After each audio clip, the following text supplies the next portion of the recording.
Saludos y bendiciones, hermanos. El tema de hoy, hemos decidido vivir por la fe. De la serie Aprender a esperar, tomado del libro de Habacuc. En esta ocasión estaremos viendo del capítulo 2, los versos 4 y 5. El tema es, hemos decidido vivir por la fe. De Habacuc hemos aprendido la importancia de clamar con sinceridad de corazón en los tiempos de crisis. Eso lo estuvimos viendo en el primer capítulo, los primeros versículos, cuando Habacuc levanta un clamor al Señor diciendo, ¿hasta cuándo, oh Jehová?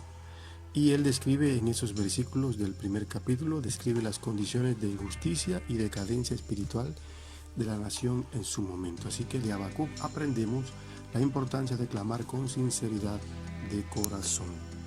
También aprendemos de la importancia de mantener una posición firme y vigilante para atender a la palabra del Señor y esperar su cumplimiento. Eso lo estamos viendo en el capítulo 2, los primeros versículos, cuando él dice, sobre mi guarda estaré y sobre la fortaleza afirmaré el pie. Es un llamado a mantener una posición firme y vigilante en espera del cumplimiento de la palabra del Señor.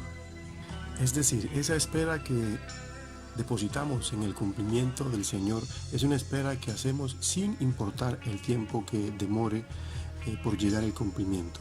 Entonces nos preguntamos, ¿qué hacemos mientras esperamos? ¿Qué vamos a hacer? ¿Qué actitud vamos a tomar?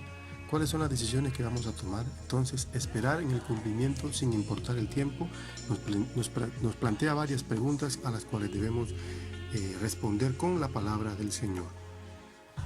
Los tiempos de espera del cumplimiento de una profecía siempre han sido un desafío para cualquier creyente. Los tiempos de espera en el cumplimiento de una profecía nos plantean a veces tantos desafíos e interrogantes y siempre se constituyen un gran obstáculo para cualquier creyente. Sin embargo, el Señor nos exhorta a esperar en Él.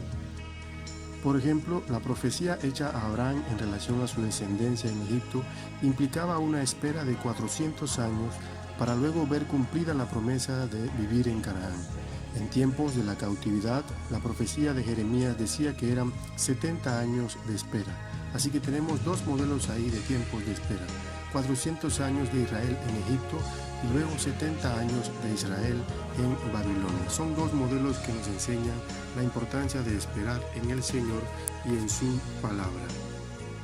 ¿Y qué podemos decir de la promesa mesiánica que progresivamente se vino revelando a lo largo de la Biblia desde Génesis hasta el tiempo de los profetas que, como Isaías y Miqueas, detallaron con mayor claridad los sufrimientos de Cristo y las glorias que vendían tras ellos, de los cuales las profecías nos registran en la Biblia el cumplimiento de los sufrimientos de Cristo, pero todavía están pendientes las glorias venideras.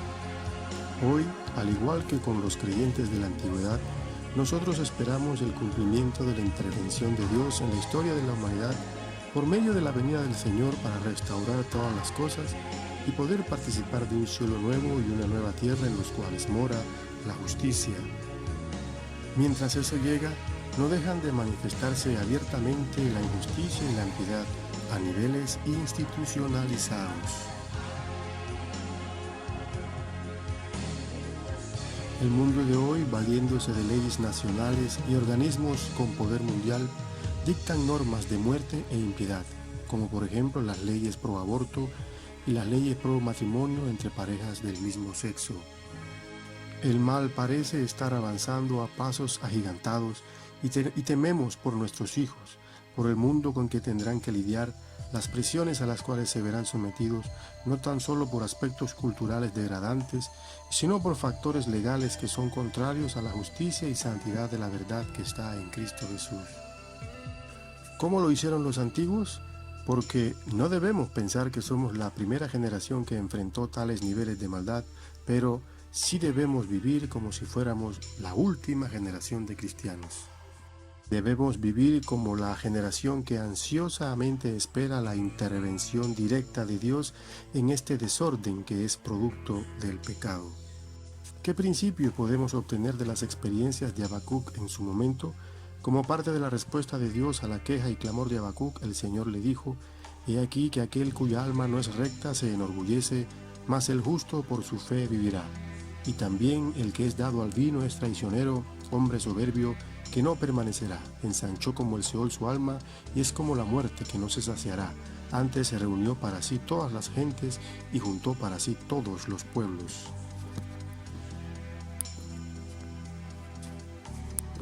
Un alma que no es recta es un alma que se evidencia en su orgullo, soberbia y altivez. Es una persona que rechaza la fe como principio de vida y opta por la arrogancia que lo lleva a una vida disoluta. Es un individuo que es capaz de interpretar toda la realidad humana a la luz de sus propios deseos de placer y codicia. Es el típico personaje que se envanece en su razonamiento y profesando ser sabio se hace un necio. El corazón de las personas que adoptan esta postura pierde toda sensibilidad y con el tiempo el individuo llega a cometer con avidez toda clase de impurezas y depravaciones. Este tipo de personajes abundan en el mundo de hoy, estando presentes desde las cabezas de los hogares hasta ocupar posiciones de influencia social y poder mundial. Por más desagradable que nos parezca la anterior descripción, todos y cada uno de nosotros calificábamos para representar a un personaje como el anteriormente descrito, porque nosotros estábamos muertos en nuestros delitos y pecados. Ningún ser humano nacido de varón y hembra escapa de esta realidad.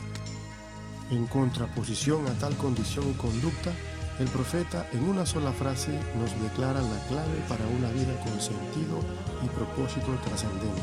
La clave es: el justo por su fe vivirá. Veamos ejemplos de hombres justos de la antigüedad que decidieron vivir por fe. Entre ellos, Abel, que fue un justo víctima de un acto de soberbia y envidia por parte de su propio hermano. Enoc, a este justo el Señor sacó vivo de la tierra antes de llegar al promedio de la vida de su generación. ¿Y qué decir de Noé? Que fue el justo hombre pregonero de justicia, que fue objeto de rechazo total por parte de su generación por decidir vivir de acuerdo a lo que había salido de la boca de Dios. El Señor, por medio de Habacuc, nos enseña y llama a formar parte de esa fila, de esa gran nube de testigos en medio del presente siglo malo en el cual vivimos. Hermanos, nosotros formamos parte de los que hemos decidido vivir por la fe. ¿Cuáles son los consejos concretos de Habacuc? Entonces sepamos que somos justos, que hemos sido declarados justos no por nuestras propias obras, sino por la fe en la obra de Cristo Jesús en la cruz. En la Biblia, un justo es aquel que por la fe se acoge a la obra de Dios mostrada por la sangre derramada por un inocente en favor del culpable. Y ese inocente en favor de nosotros los culpables que murió en la cruz es nuestro Señor Jesús. En segundo lugar, sepamos que se trata de vivir solo por la fe.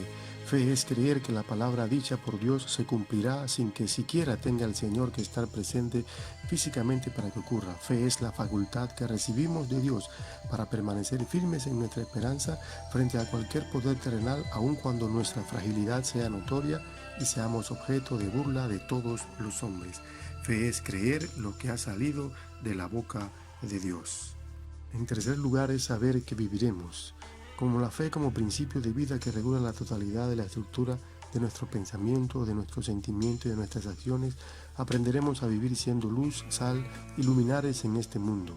Seremos aquella luz que el Señor utilizará para dar un destello de esperanza a quienes andan buscando, en medio de su oscuro bosque, andan buscando una especie de choza iluminada. Fe es aquella que nos impulsa a seguir viviendo con la confianza de que el Señor hará en nosotros la obra que ha establecido desde el principio y que un día nos encontraremos con Él y viviremos con Él eternamente.